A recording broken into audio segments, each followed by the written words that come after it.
Hi everyone, hope you're doing good. So today I'm going to start this video with a question.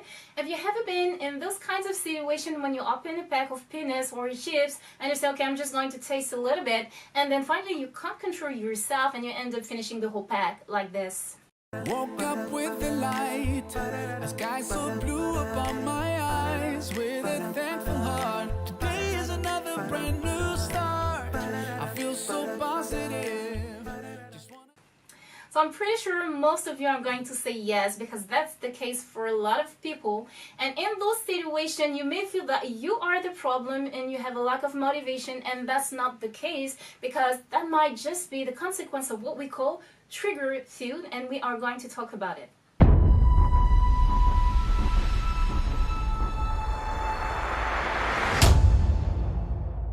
So what are trigger foods? Trigger foods are foods that whenever you eat them or smell them, they are going to make you lose control regardless of your emotional state, regardless of your healthy habits throughout the year, regardless of your carb addiction. As soon as you eat a trigger food, you lose control, you want to have more, you want sugar, you want unhealthy food because they generate chemical reactions in your body. So first, they are going to activate the parts in your brain that are linked to the reward system. Then they are going to generate insulin responses that are exaggerated, and then they are going to generate fatigue, and you are going to misinterpret this fatigue and think it's a feeling of hunger. So what are those trigger foods? First, we have foods that are both rich in sugar and fat, like ice cream, pastries. Then we have foods that are both rich in fat and salt, like fries, chips, salted nuts. So we have to be careful, because we tend to advise you to have nuts to cut cravings, but it only works if it's unsalted. And if it's salted nuts, then you have the opposite effect, to increase cravings.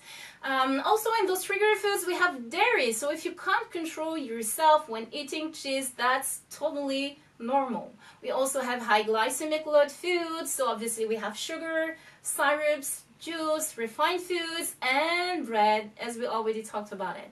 In those trigger foods, we also have artificial sweeteners. So be careful, because sometimes when you want to change your diet, you want to give up sugar, you say, okay, I'm going to replace with artificial sweeteners, and actually it's going to be even worse. It's going to increase your cravings and urinate for sugar. So once you know what those trigger foods are, what do you do with this information? You have to analyze. You have to be a detective. You have to find your personal trigger food, because you may be very sensitive to some types of trigger foods and less sensitive to others. So you have to find which type of foods have the most impacts on you.